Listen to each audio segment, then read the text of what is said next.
Duplice omicidio di paese, siamo tristi e distrutti, così Elvira, moglie di Massimo Prestini, che ha ucciso fratello e cognata a colpi di pistola, dal quale si era separata. L'uomo oggi in silenzio davanti al giudice. Mio zio era un violento, picchiava la moglie, il duro sfogo di Davide, nipote di Massimo, complotto di famiglia, nulla di vero, attacca e dice spero che soffra in carcere. Parla anche la mamma di Davide Martina, come lui presenta al momento del delitto. Dalla finestra mi ha mostrato la pistola e ha detto ci sono 2 cadaveri, chiama i carabinieri, ho pensato uccidesse anche noi. Dopo il sindacato giornalisti anche la SLC-CGIL è preoccupata per la fattispecie di reato di stalking a mezzo stampa formulata dalla Procura di Vicenza per il caso Bramezza. Tal mi dice un concetto da paesi come Iran o Russia. Scempio ambientale a Vittorio Veneto, scoperto dai carabinieri forestali e agricoltori, aveva deviato il corso di un rio per creare un invaso e irrigare il vigneto. L'uomo denunciato. Tragedia in A28, disposto il sequestro dei beni in Bulgaria del 62enne che travolse e uccisa Jessica e Sara scappando. Sigilli a 11 edifici, 2 vigneti e 4 appezzamenti di terra. Tragedia di Volpago dopo i funerali di Nicole. Oggi a Breda l'addio al fidanzato Antonio, morto con lei nello schianto. Gli amici in moto per omaggiare la sua passione, il casco sulla bara, la lettera commossa dei genitori al figlio morto. Nuova Camera di Commercio, il sottosegretario Bitonci a Treviso per firmare il protocollo che dà il via all'operazione, 40 milioni di euro e 3 anni di lavori per riqualificare l'area di Piazza Borsa.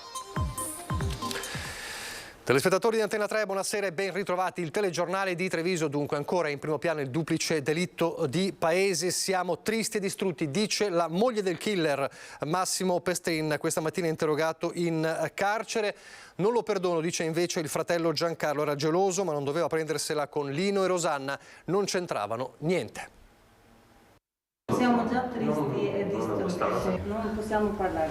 Ho il mio avvocato, quindi non posso parlare. Ma perché non può parlare, signora? Parlare. Siamo tristi e distrutti, dice Elvira, la moglie di Massimo Pestrin, l'uomo che mercoledì a Paese ha ucciso il fratello Lino e la cognata Rosanna Trento. Accanto ai 2 figli, da qualche tempo, si trova in un appartamento di Zero Branco, ospite di amici e parenti. I 2 ragazzi le fanno da scudo, a partire dal maggiore, tutti e 3 travolti da una storia più grande di loro, catapultati in una realtà di violenza. Elvira non se la sente di entrare nel dettaglio delle prime dichiarazioni fatte da Massimo, che avrebbe ucciso i familiari perché convinto di un complotto nei suoi confronti. Al centro ci sarebbero proprio la gelosia per la donna e una separazione difficile, pista confermata dall'altro fratello Giancarlo, che al momento della mattanza era nell'appartamento a fianco dove stava pranzando con moglie e figli. Però lui dice nelle poche parole che si è lasciato sfuggire nell'immediatezza dei fatti, anche a colloquio con l'avvocato, c'era un complotto nei miei confronti, i miei familiari sapevano che mia moglie mi tradiva. Ma lo sapeva anche lui, Cioè, aveva messo sul telefonino la foto con mezza nuda, cosa che le vedono tutti questi anni qua. Era un suo problema, doveva risolverlo lui. Quindi lui, diciamo, questa cosa qua non l'aveva digerita? No, non l'aveva digerita. Però la portava su di voi? Sì, cioè, cosa c'entriamo noi?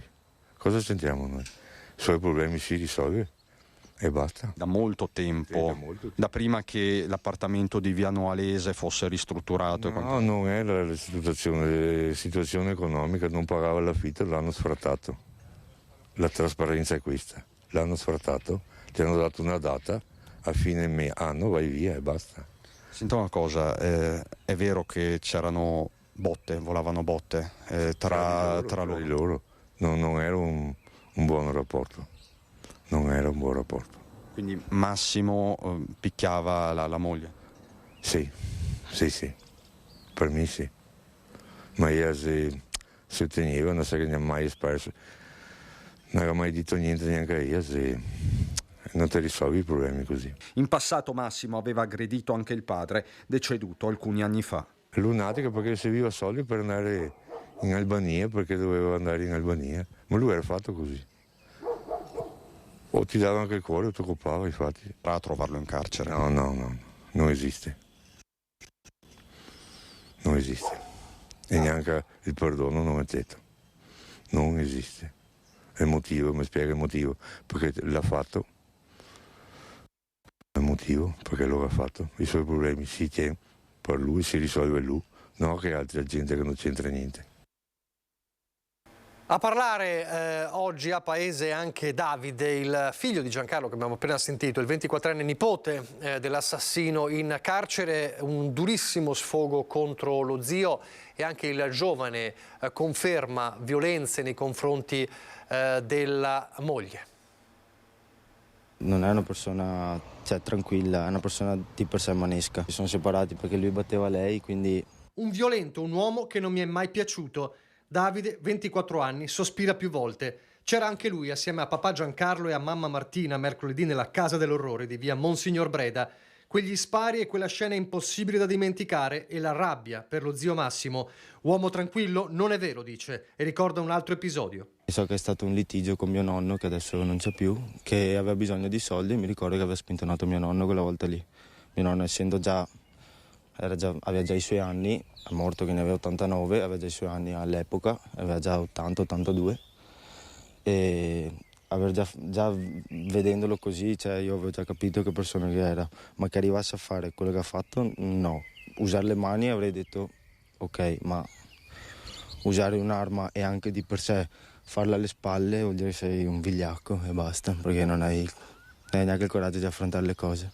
Un complotto contro di me, le parole dell'assassino, convinto che il fratello Lino e la cognata Rosanna, uccisi con 14 colpi di pistola alla schiena, fossero da tempo a conoscenza di presunti tradimenti della moglie, dalla quale si era separato, e che in qualche modo parteggiassero per lei. Non è niente vero, perché comunque io so che Massimo aveva sospetti sulla Rosanna che lei andasse a scrivere messaggio, a chiamare a sua moglie di Massimo, all'Elvira.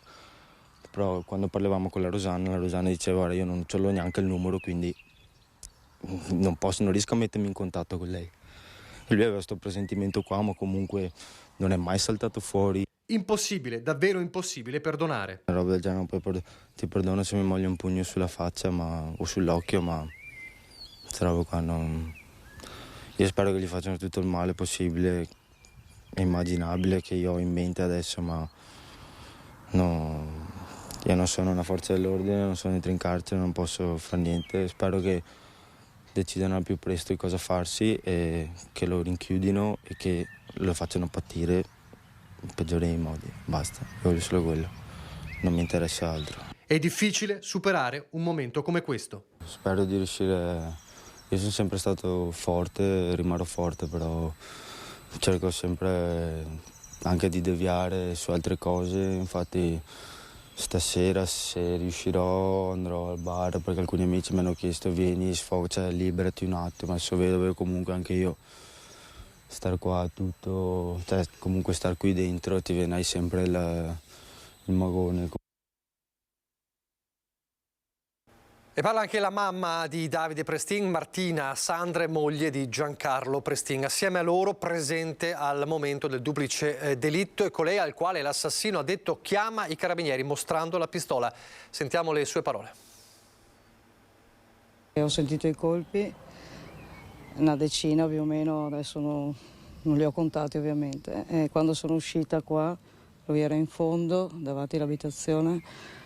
E gli ho chiesto hai sentito anche te Massimo i colpi, e lui mi ha fatto vedere la pistola dicendomi che aveva sparato dei colpi in aria, e io gli ho detto ascolta, sai che c'è tuo fratello, mio marito Giancarlo, che sta riposando perché avendo un'azienda il pomeriggio dopo mangiato si riposa un po' giustamente. E niente, dopo qualche secondo io sono rientrata e dopo qualche minuto lui mi è venuto a bussare alla porta, alla finestra, scusa, della cucina, e mi ha detto chiama la polizia che ci sono 2 cadaveri di là. Era tranquillo, stava fumando la sigaretta fuori casa, cioè proprio freddo diciamo. Quindi quando realmente ho realizzato, ho pensato anch'io che ero qua, lui là in fondo con la pistola, che se realmente gli giravano altri 5 minuti magari ci avrei rimesso pure io e la mia famiglia. Lui di fatto dice c'è questo complotto, queste sono le sue parole, i miei familiari mi nascondevano delle relazioni che mia moglie aveva con altri. Penso che siano cose che si è fatto lui in testa e basta, cioè che siano state cose che lui non è riuscito a capire, come si dice, a metabolizzare questa separazione, quindi probabilmente lui si è fatto dei pensieri strani in testa. Non pensavo, anzi proprio nessuno di noi pensava a una cosa del genere. visto che realmente era qua ospite, quindi bene o male sì, non aveva nessuna motivazione, visto che mia cognata gli faceva mangiare, praticamente gli aveva la biancheria e tutto il resto, quindi doveva, secondo me, solo essere grato di quello che aveva. E poi c'è un altro ritratto di Massimo Prestin completamente diverso, un ritratto di alcuni vicini di casa di quando abitava a Treviso con la moglie prima di trasferirsi a Paese dopo la separazione. Per loro invece un fulmine a ciel sereno, sentiamoli. Lui con me è sempre stato calmo, buono, un'ottima persona, alla mano, anche perché non abbiamo avuto mai problemi tra me e lui. Quindi non ci sono mai stati problemi tra coinquilini, insomma una persona alla mano? Sì, è l'unica cosa che posso dire è che c'erano un po' i bambini che davano fastidio di sopra, però ci siamo messi d'accordo io e la moglie e lui, però è finita là. La moglie Elvira? Sì. E che anche Elvira è qua, si vede, da un po' che non si vede?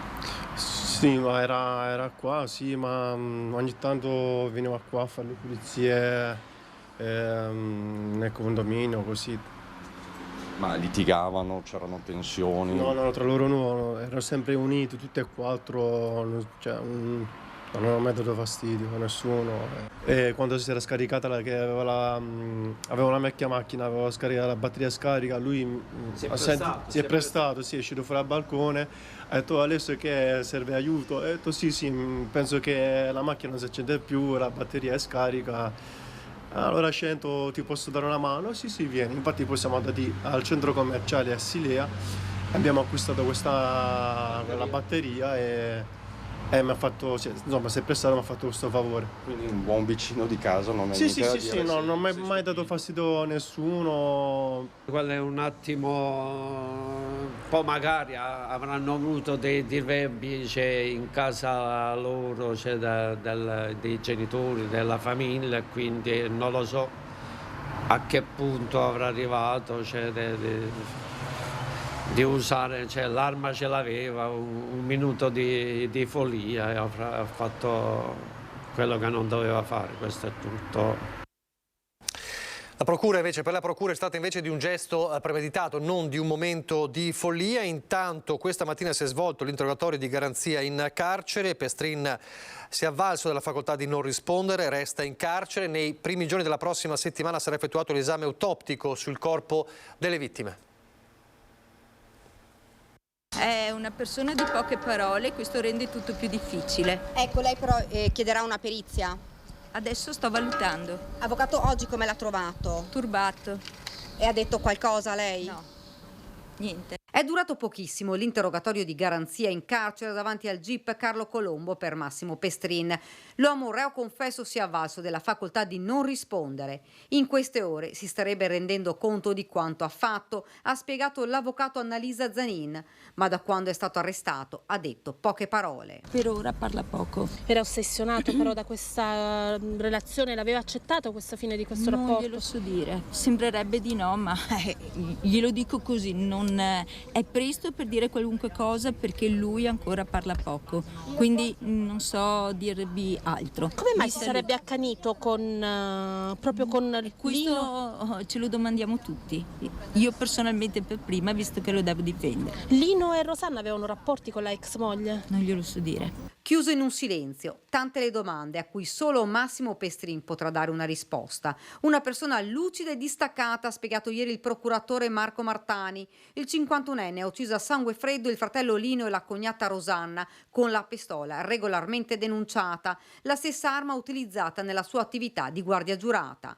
Non bisogna generalizzare, tiene a precisare il capo della procura Martani. Sicuramente aveva superato tutti gli accertamenti di idoneità psicofisica al ruolo di guardia giurata e al maneggio delle armi, perché chiaramente questi sono stati fatti, perché altrimenti non sarebbe stato assunto per un servizio di guardia giurata armata oltretutto. Massimo Pestrin rimarrà in carcere. Chiudiamo la pagina sul duplice delitto di Paese, fra poco torneremo alla cronaca, prima però torniamo a parlare di libertà di stampa, perché sul reato di stalking a mezzo stampa ipotizzato nella vicenda Bramezza, dopo il sindacato giornalisti interviene anche il segretario della SLC CGIL Nicola Talmi, durissimo su questa vicenda. Il rischio è che se valesse il tema che un qualsiasi soggetto pubblico o politico potrebbe denunciare un mezzo di informazione perché mi stai criticando troppo, ecco, sono cose che potrebbero succedere in Iran o nella Russia di Putin, non penso che possano accadere nel nostro paese. La libertà di stampa è un bene prezioso, sancito dall'articolo 21 della Costituzione. Un bene da custodire con cura e attenzione, perché c'è il rischio che venga messo in discussione il diritto di raccontare ai cittadini quello che succede fuori dalla porta di casa. Parole di Nicola Talmi, segretario regionale della categoria che rappresenta i lavoratori delle telecomunicazioni e del sistema radiotelevisivo. Parole che riportano l'attenzione sul reato ipotizzato dalla Procura di Vicenza nella vicenda che vede indagato l'ingegner Giovanni Iannacopoulos per i servizi delle redazioni di Rete Veneta e Antena 3 sull'U7 Pedemontana e sul DG Carlo Bramezza. La Procura parla infatti di un reato di stalking a mezzo stampa ed è la prima volta che si parla di questa particolare declinazione. Noi siamo preoccupati quando si inventa un nuovo reato, specie quando un'ipotesi di reato, quando si parla di informazione. Ora, lo stalking attraverso i media, attraverso l'informazione giornalistica, non l'avevamo mai sentita. Noi siamo certi del lavoro che farà la magistratura, ma è un modo, temo, questo di cercare di intimorire in qualche modo i mezzi di informazione ed è assolutamente inaccettabile. È chiaro che se l'informazione fosse falsa o diffamatoria avrebbero modo ovviamente le persone di difendersi. Sulla correttezza dei servizi delle redazioni di Rete Veneta e Antena 3, che hanno dato voce ai cittadini e fornito ai cittadini informazioni ritenute importanti su quanto sta accadendo nell'U7 Pedemontana, è già intervenuto il Tribunale del Riesame, che ha annullato l'interdizione dall'attività editoriale emessa dalla Procura di Vicenza nei confronti di Giovanni Iannacopoulos. Pochi giorni fa la Corte di Cassazione ha respinto il ricorso della Procura, confermando il provvedimento del Riesame. La chiusura dell'indagine e la formalizzazione dell'ipotesi di reato di stalking a mezzo stampa sono arrivate a ridosso della manifestazione per la libertà di stampa organizzata dal Sindacato dei giornalisti del Veneto sul Ponte di Rialto. Una voce, quella dell'Informazione Veneta, che vuole ribadire nessun bavaglio alla stampa. A fare una cosa di tipo preventivo, cioè mi stai stalkerizzando perché critichi ad esempio la mia gestione di un distretto sanitario è assolutamente inaccettabile, per cui la nostra solidarietà va senz'altro ai mezzi di informazione e crediamo che la giustizia senz'altro chiarirà questo equivoco. Torniamo alla cronaca, scempio ambientale, Vittorio Veneto, i carabinieri forestali del gruppo di Treviso infatti hanno scoperto che un agricoltore aveva deviato quasi completamente il corso del Rio Monte di Stella, torrente Monticano, creando un invaso di circa 6.000 metri cubi di acqua con il quale irrigare il vigneto. Il proprietario del terreno è stato denunciato, ora i carabinieri stanno indagando per individuare i responsabili dei lavori effettuati, un'operazione scaturita dopo una serie di controlli sulle aree sottoposte a vincolo idrogeologico e paesaggistico ambientale. Questa dunque l'operazione dei carabinieri forestali. Ancora la cronaca giudiziaria, sequestro cautelativo della Corte d'Appello di Trieste su richiesta di Alessandra Nava, legale della famiglia Rizzotto, delle proprietà detenute in Bulgaria da Dimitre Traikov, il 62enne imprenditore bulgaro condannato a 7 anni di reclusione per l'incidente nel quale persero la vita in A28 Sara Rizzotto e Jessica Fragasso. Si tratta di 11 edifici tra appartamenti residenziali, immobili agricoli, 2 vigneti e 4 appezzamenti di terra. Il provvedimento dei giudici sarebbe stato preso in considerazione dopo una segnalazione proveniente dal consolato bulgaro del 2 marzo di quest'anno, secondo cui il 62enne avrebbe rilasciato una procura consolare per donare alla figlia le sue proprietà in Bulgaria. Soddisfatta il provvedimento, l'avvocato Alessandra Nava. E a proposito di tragedie della strada, ieri abbiamo raccontato il dolore ai funerali di Nicole, la giovanissima morta insieme al fidanzato Antonio nello schianto in moto a Volpago del Montello. Oggi è toccato all'ultimo saluto proprio di Antonio a Breda di Piave. Tesoro, ci hai lasciato. Avremmo voluto tenerti con noi per tutti gli anni della nostra vita. Sono queste le parole di mamma Luana e papà Mario lette da Don Stefano, parole che hanno squarciato il silenzio questa mattina nella chiesa di Breda di Piave per l'ultimo saluto ad Antonio Cerutti, il giovane 31enne morto sul colpo lo scorso 27 aprile insieme alla fidanzata Nicole Rebecca Gaia Bellusci mentre percorrevano in moto le colline a Volpago del Montello. Un ragazzo esplosivo nelle tue passioni, la musica, lo sport. Tenevi tanto la tua persona, ma soprattutto la moto, quella passione che ti ha portato via da noi, tu e la tua Nicole. Non eravate fidanzati da tanto, ma ciò che vi univa era quella passione. A scortare fino alla chiesa Antonio, gli amici motociclisti, sopra il feretro, guanti e casco da moto del 31enne. Noi lo sapevamo che era tanto pericoloso, ma tu no, testarlo e conosciuto. L'hai sempre voluta vita. Ci manchi tantissimo. Non so come faremo ad andare avanti senza di te. Al funerale presenti anche i genitori della fidanzata 24enne, salutata ieri a Montebelluna. Tanta commozione e il rombo dei motori accesi per l'addio ad Antonio. Il gruppo degli amici, gli Over Tremendous, gli hanno dedicato una maglietta. Persona straordinaria che è andata via troppo presto. Dell'incidente che opinione vi siete fatti? Sono quelle cose che non dovrebbero mai succedere, ma che purtroppo quando succedono sono una tragedia immensa.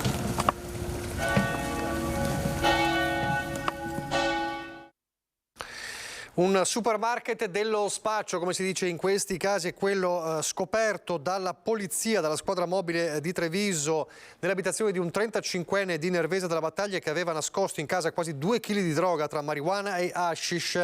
L'uomo aveva occultato in cantina anche 1 chilo circa di marijuana e 800 grammi di hashish, nonché bilancini di precisione e vari materiali di confezionamento. Il 35enne spacciava le sostanze proprio nei pressi dell'abitazione a Nervesa della Battaglia. Adesso pochissimi istanti di pubblicità, poi ancora tante notizie e tanti servizi da Treviso e provincia. Rieccoci in diretta con il telegiornale di Treviso, ripartiamo dalla città, ripartiamo dal capoluogo perché è stato firmato in mattinata il protocollo d'intesa che dà il via libera al rilancio della Camera di Commercio dell'area di Piazza Borsa. Abbiamo firmato un protocollo d'intesa sul quadrante Camera di Commercio perché non è solo il palazzo ma è tutta l'area che viene interessata perché il palazzo ha accesso in via Toniolo, in Piazza Borsa, in Fiumicelli e nei giardini di Sant'Andrea. Sarà uno spazio nuovo dedicato alle imprese e all'amministrazione pubblica ma avrà anche una sezione dedicata al commerciale. Daremo degli spazi gratuiti alle imprese che hanno bisogno magari per un momento di rappresentanza, di confronto con i propri clienti, con i servizi adeguati come l'impresa li ricevesse nella loro realtà. Un progetto che ha come obiettivi la riqualificazione urbana, sociale ed economica della città, nonché rendere più agevoli e funzionali gli iter burocratici degli imprenditori e delle partite IVA. Circa 40 milioni di euro è il costo complessivo del piano di riqualificazione. Si stimano 3 anni di lavori. Io mi auguro per fine anno di avere tutte le autorizzazioni per poter indire il bando e che i lavori possano partire quanto prima. Arrivare a questo progetto, che è un progetto che serve per il rilancio, per mettere a disposizione non il palazzo ma un'area strategica per la città. E a firmare il protocollo, l'avete visto nel servizio, c'era il sottosegretario Massimo Bitonci che ha parlato anche però dell'impennata di inflazione sui beni di prima necessità, annunciando un tavolo importante la prossima settimana a Roma. I dati provenienti dalla Camera di Commercio permettono di fare un'analisi della situazione del prezzo dei beni di consumo. Questi segnalano come i tassi di inflazione sui beni di consumo primari come pasta, uova e pane abbiano raggiunto il 17%. Necessario per questo un intervento deciso da parte del governo. Il sottosegretario del Ministero delle Imprese e del Made in Italy questa mattina alla Camera di Commercio di Treviso ha reso noto che a breve sarà convocato un tavolo urgente per discutere sul tema e trovare in breve tempo una soluzione. Abbiamo convocato con urgenza il tavolo del garante prezzi che ha dei poteri speciali, nel senso che convoca e dopo dà anche delle indicazioni al governo su quelle che possono essere le politiche da mettere in atto per aiutare le famiglie in un momento di fiammata, chiamiamola fiammata inflazionistica sui beni alimentari. E allora qual è la misura che io voglio proporre ai ministri e al governo? Bisogna lavorare sull'IVA, cioè deve essere azzerata l'IVA sui beni alimentari di prima necessità, che non vuol dire tutto il carrello della spesa, ma quelli di prima necessità che hanno subito questo importante aumento. E sul decreto lavoro approvato lo scorso 1 maggio, i sindacati annunciano mobilitazioni, ma il sottosegretario Bitonci sostiene la manovra. È un decreto che però ha dei risvolti, direi, estremamente importanti, perché se il governo nel momento in cui mette tutte le risorse del DEF, cioè questo 1% delle previsioni di scostamento sul prodotto interno lordo, che vengono utilizzati circa 3 miliardi e mezzo, quasi 4, vengono utilizzati tutti per il cuneo contributivo, io penso che sia una scelta importante. Puntarsi sui contratti a tempo determinato, le causali, che tra l'altro insomma nello stesso decreto si incentiva invece l'assunzione a tempo indeterminato con degli importanti sgravi fiscali, che quindi le aziende sceglieranno quello per i giovani, ma io penso che sia un errore. A proposito di big, oggi non solo il sottosegretario Bitonci a Treviso, c'era anche il segretario, il leader di Azione, Carlo Calenda, impegnato a sostenere la corsa candidato sindaco di Nicolò Rocco con Azione, Italia Viva e Futura. Arriva a Casugana dopo aver preso un caffè con il sindaco uscente Mario Conte, Carlo Calenda, e scherza. Bisognerebbe chiedergli cosa ci fa nella Lega uno come lui. Giunta a Treviso per sostenere il candidato Nicolò Rocco alle imminenti elezioni amministrative, Calenda mette in tavola uno dei temi principali di questa campagna elettorale, ovvero le politiche energetiche. Dal segretario il fermo sostegno al nucleare. Siamo a favore del nucleare perché è un'energia costante e non intermittente come le rinnovabili, che noi non abbiamo il vento del mare del nord, quindi tutte le rinnovabili producono spesso quando non c'è bisogno di energia. Sono molto costose, il nucleare è molto meno costoso, energia costante, energia pulita. Dopodiché finché non c'è il nucleare c'è il gas, ragazzi, perché non è che possiamo andare con le biciclette, nel senso proprio produrre energia con la bicicletta, perché di notte quando non c'è il vento come andiamo? E sulla rottura con Renzi Calenda risponde. La rottura è una rottura sul fatto del partito unico e qui infatti abbiamo più soggetti, no? Abbiamo Azione, abbiamo Italia Viva, abbiamo più Europa, noi abbiamo gruppi in comune, lavoriamo bene in comune, è saltato il progetto del partito unico, ma bisogna continuare a lavorare per unire un'area che è un'area liberal-democratica, noi lo faremo a partire da Azione, ma sempre aperti come posso dire, a lavorare insieme. Rocco sta facendo un grandissimo lavoro sulla siccità. Conosco Treviso, sono convinto che questa lista giovane e preparata sia la scelta giusta. Le parole del segretario a sostegno del candidato. Abbiamo fatto un'opposizione responsabile, ma è il modo con cui io farò il sindaco responsabilmente. Abbiamo detto subito, i primi 6 mesi chiederò al sindaco uscente Conte e alla sua giunta, quando sarò sindaco, di lavorare assieme sul PNRR, perché quelli non sono progetti di Mario Conte, di Giuseppe Conte, di Giorgia Meloni e neanche di Nicolò Rocco, sono progetti dei trevigiani e degli italiani. E lavorerò anche chiaramente sulla salute, sulla sanità, sulla riforma della sanità che riguarda il Veneto, anche con delle professionalità che possono arrivare dagli altri schieramenti. Questo è il mio modo di fare politica. A proposito di Mario Conte, la questione dello stato di degrado nel quale versa Cadanoale entra nella campagna elettorale, è entrata già da ieri dopo la denuncia di Treviso Civica che punta il dito contro l'amministrazione comunale. Risponde il sindaco Conte, nonché candidato per il centrodestra. Franco Rosi, che tra l'altro faceva parte di quell'amministrazione che ha svenduto il Palazzo della Signoria, forse per Cadanoale aveva lo stesso progetto, quindi svendere un patrimonio del comune. Ecco, noi no. Noi, esattamente come stiamo facendo per Palazzo da Borso, vogliamo riqualificare.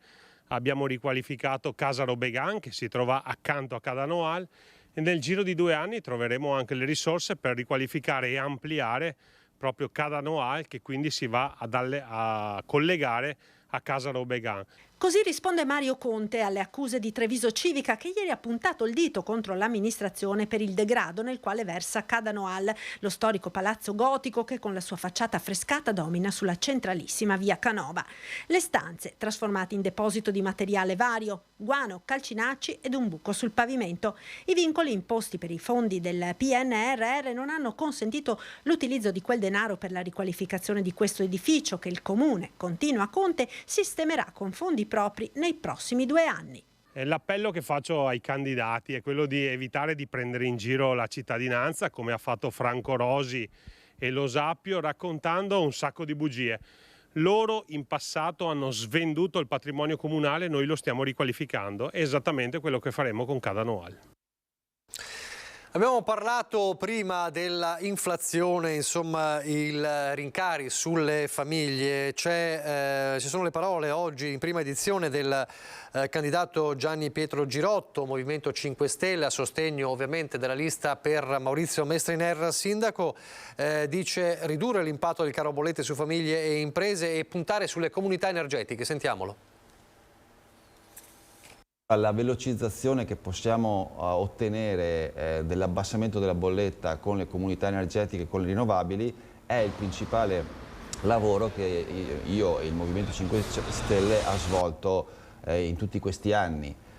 Quindi chiaramente anche per Treviso vogliamo proporre una comunità energetica per ogni quartiere, quindi con la partecipazione dell'ente pubblico, ma poi spingere per una profonda conoscenza da parte degli imprenditori, perché sono loro che hanno il grosso dei consumi, sono le imprese, e gli imprenditori non si muovono perché hanno paura che le comunità energetiche facciano la fine del superbonus, ma non sanno che non può accadere perché la comunità energetica è il recepimento di una direttiva comunitaria, quindi è una norma di rango superiore. Essendo di rango superiore non può essere modificata in peggio da una norma di rango inferiore, come può essere una legge nazionale di qualsivoglia Parlamento e qualsivoglia governo.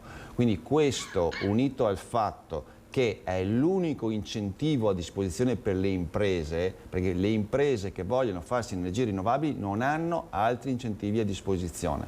Ecco, adesso è il momento di farlo capire a tutti, noi lo stiamo spingendo da 3 anni e lo faremo naturalmente anche a livello comunale. Adesso invece parliamo di formazione all'Irigem, Istituto Irigem di Rosà, tutto esaurito per il corso di specializzazione dedicato a restauratori e tecnici del restauro. E io spero che la loro mente si apra, spero che capiscano che il futuro è possibile sempre migliorarlo.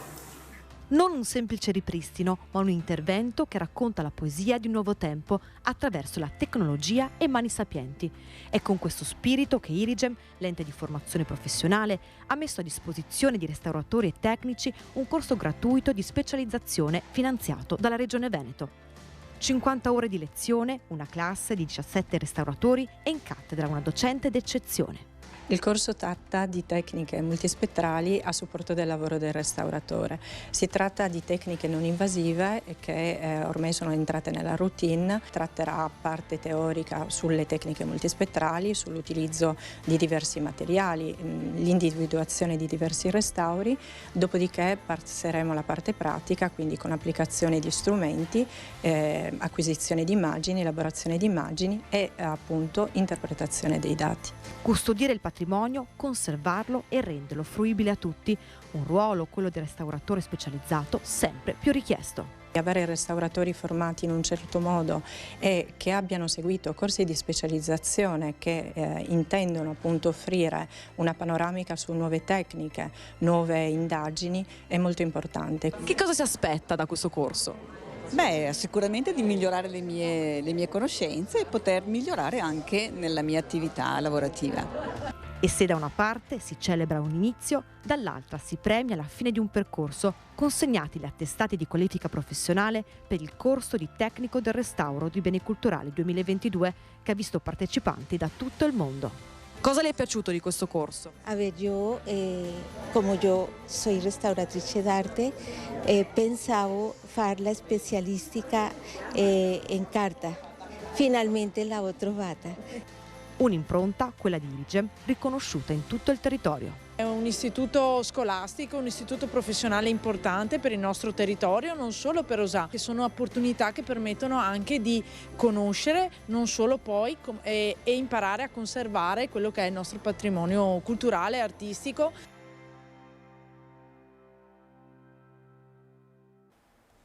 Prima di passare a Belluno, un appuntamento per domani a Treviso, perché domani, a 5 anni dalla scomparsa di Roberto Zannolli, storico attore e soprattutto regista teatrale che ha guidato Commedianti di Marca e Tarvisium Teatro. Dunque domani, a 5 anni dalla scomparsa, ci sarà un ricordo, un pomeriggio importante al Teatro Aurora di Treviso a partire dalle 16:30, una manifestazione per condividere la passione di Zannolli per il teatro amatoriale, il suo impegno per le persone fragili, la sua attenzione all'aspetto dell'umanizzazione nell'ambito dei servizi sanitari e sociali. Dunque musica, testimonianze per ricordare a 5 anni dalla scomparsa Roberto Zannolli. Domani dalle 16:30 al Teatro Aurora di Treviso. E adesso noi andiamo nel bellunese.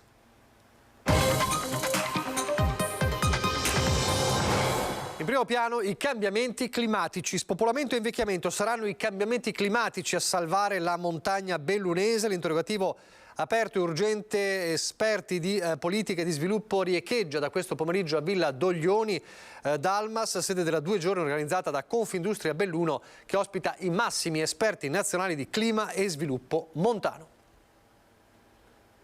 Politiche più efficaci, pianificazione e scelte per comprendere come la crisi e il cambiamento climatico stanno contribuendo a riposizionare i territori montani. Sono queste le chiavi di volta attorno a cui ruota la sfida epocale se vogliamo continuare a vivere e a lavorare nelle terre alte, afferma Confindustria Belluno Dolomiti, che nel capoluogo ha riunito i massimi esperti nazionali di clima e sviluppo montano per un confronto su impatto e opportunità che il cambiamento climatico genererà a livello territoriale. Bisogna fare una rivoluzione innanzitutto di strategia, di visione. Poi bisogna calarsi in un lavoro più vicino alle comunità e agli enti locali. Passare dalla consapevolezza all'azione, spiega Sabrina Lucatelli, direttrice dell'associazione Riabitare l'Italia, per puntare il faro su quella parte del paese che soffre di particolari difficoltà come l'area montana alpina, ma che al tempo stesso costituisce opportunità di coesione, solidarietà e uguaglianza. 2 giorni di eventi a Villa Doglioni del Massa che mettono sul piatto dati e analisi dello studio condotto dal Centro Euro Mediterraneo sui cambiamenti climatici. Siamo andati a mappare dove è più probabile che nel prossimo futuro si verifichino fenomeni atmosferici eccezionali. E oggi riflettiamo su quelle che possono essere anche le opportunità dei cambiamenti climatici legati proprio al fatto che da qui ai prossimi anni molte parti del pianeta diventeranno semplicemente inabitabili. Peccato, afferma il direttore di Confindustria, che nonostante siano oramai passati anni, nessun sindaco bellunese ci abbia mai chiesto questo studio che evidenzia le vulnerabilità del nostro territorio. Sappiamo che tutti i grandi fondi della finanza ormai si stanno preoccupando delle proiezioni e degli scenari futuri del clima, e questo ovviamente avrà delle incidenze dirette sulla programmazione e sugli investimenti anche delle imprese. Intanto, a proposito di cambiamenti climatici, Scuola Sicura Veneto ha fatto tappa a Belluno stamattina. Una imponente esercitazione di protezione civile ha visto protagonisti oltre 900 studenti.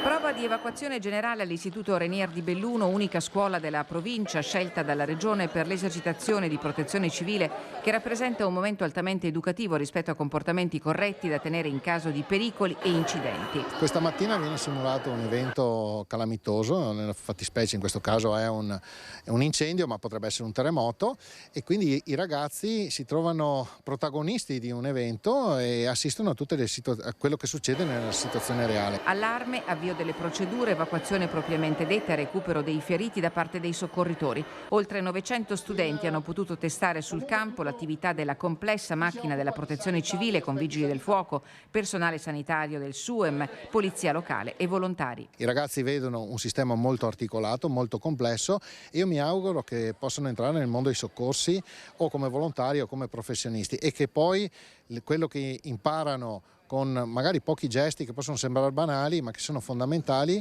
per rapportarsi al rischio, possano trasferirlo ai loro coetanei e anche ai loro genitori. Un progetto importante, quello di Scuola Sicura Veneto, nato nel 2016 e interrotto solo durante l'emergenza Covid, che ha dato il via ad un nuovo modo di approcciarsi alla cultura della protezione civile. Noi come scuola facciamo le evacuazioni 2 volte all'anno come da normativa, ma questa è stata un'iniziativa molto più grande, molto più importante. E i ragazzi hanno potuto vedere veramente come funziona la gestione di un'emergenza, che in questo caso era un incendio simulato. È stata una lezione importantissima. Al termine dell'intensa mattinata il briefing con il funzionario dei Vigili del Fuoco Fabio Jerman, il primario del SUEM 118 Giulio Trillò, l'assessora comunale alla protezione civile Lorenza De Cunovic e il sindaco di Belluno Oscar De Pellegrin. Avere questa opportunità credo che sia un tempo veramente ben speso, quindi oggi vi avremo tolto dalle attività normali di scuola, ma secondo me è stata una grande esperienza civile per poter capire come fronteggiare o come muoversi o come aiutare anche l'altro.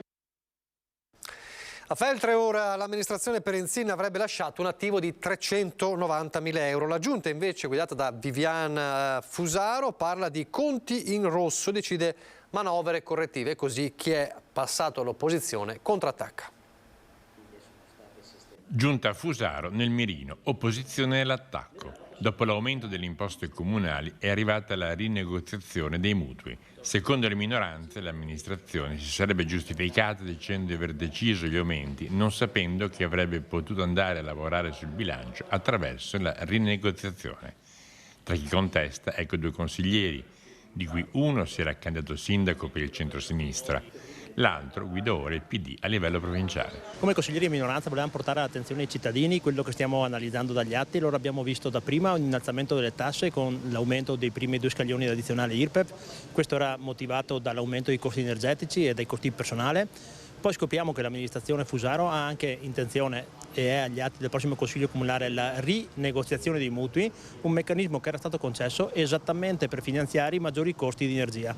Allora noi diciamo delle 2 una, quindi mettiamo le mani nelle tasche dei cittadini 2 volte, in tutti i cittadini adesso e soprattutto nei più giovani nel futuro. È evidente che noi, stando all'opposizione, abbiamo una visione molto critica su quello che è l'operato dell'amministrazione Fusaro.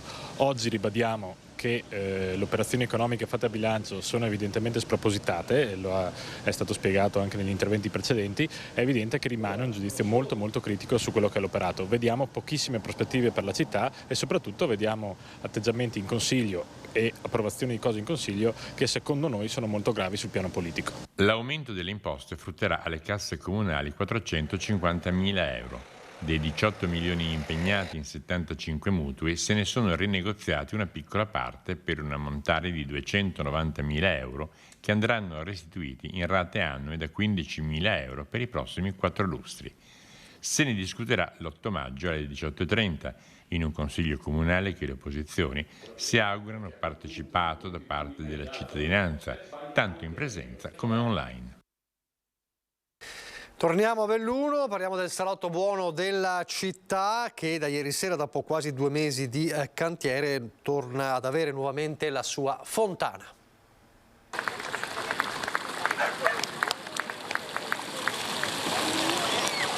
Io credo che sia veramente una bella cosa che doniamo alla città un progetto pubblico e privato, quindi questo è sicuramente una delle strade che dovremo percorrere anche per tanti altri progetti per la città, ma oggi siamo in festa a presentare questo primo tassello che è la fontana di Piazza dei Martiri. La fontana di Piazza dei Martiri fa parte della vita dei bellunesi da secoli, da quando fu realizzata nel lontanissimo 1554 in quella che si sarebbe chiamata a lungo Piazza Campedello e poi Piazza Gregorio VI. Quel primo manufatto fu poi modificato nel 1932 seguendo la progettazione dell'architetto Alberto Alpago Novello. Da tempo però si attendeva venisse risistemata e lo si è fatto grazie alla sponsorizzazione di Banca Cortina che ha finanziato l'opera con quasi 90.000 euro. Conservata la bellezza dei 69 stemmi lungo il perimetro, anche se i comuni ora sono meno, il fondale è stato rialzato di 1 metro, rendendo la vasca più sicura. Sono state inserite luci e messe della musica.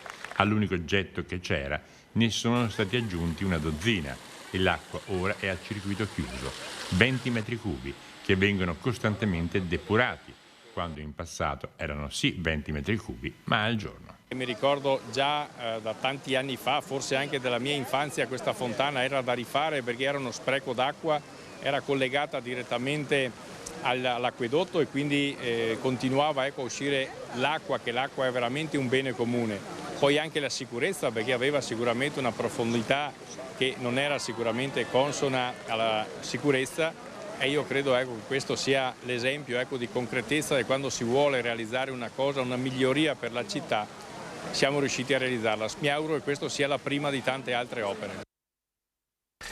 In chiusura un appuntamento invece con la programmazione. In questi mesi abbiamo seguito attraverso noi di Media Nord-Est, attraverso Tele Nord-Est, le fasi più importanti della Coppa del Rey. Parliamo di calcio di altissimo livello in Spagna. Ricorderete lo scontro tra Real Madrid e Barcellona che ha visto il Real prevalere, e allora è arrivato il momento della finale della Coppa del Rey, Real Madrid contro Osasuna, e quindi si potrà seguire in diretta su Tele Nord-Est. Guardate.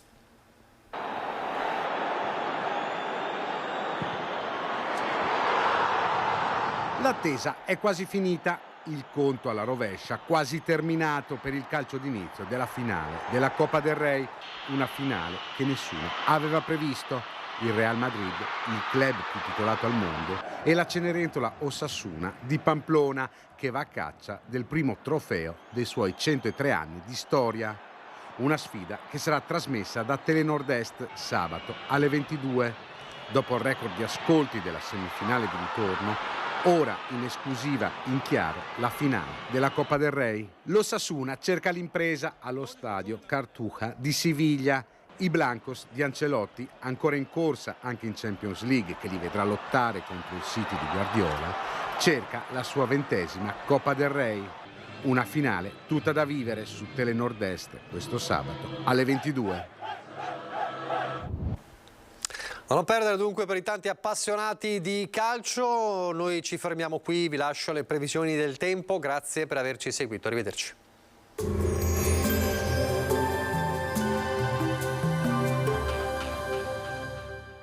Entra nel mondo Lolato. Da oltre 40 anni un team di professionisti per migliorare la qualità della tua vita. Centro del piede con servizi di podologia. Laboratorio per la produzione di plantari e calzature su misura. Bentrovati al meteo. Tempo soleggiato e caldo in intensificazione, insomma un'anticipazione d'estate in questo primo weekend di maggio. Vediamo insieme il dettaglio. Sul Veneto la giornata di sabato sarà contraddistinta dal bel tempo, tanto sole alternato ad annuvolamenti più consistenti sulle zone montane, dove nel pomeriggio non si escludono anche locali rovesci. Temperature in aumento, minime tra 11 e 14 gradi, massime tra i 22 e i 25 gradi. Spostiamoci ora sul Friuli Venezia Giulia. Anche in questo caso cielo in prevalenza sereno o poco nuvoloso. Sui monti nelle ore pomeridiane saranno probabili delle piogge sparse. Temperature minime tra 11 e 12 gradi, massime sui 23, 24, 25 gradi. Infine diamo uno sguardo alla situazione del Trentino Alto Adige. Avremo un'alternanza di sole e nubi, anche in questo caso poi nel pomeriggio e soprattutto durante la serata saranno probabili dei locali temporali. Temperature minime intorno ai 14 gradi, massime sui 26 all'incirca. Dal meteo di Antena 3 per ora è tutto. Grazie per l'attenzione. Arrivederci.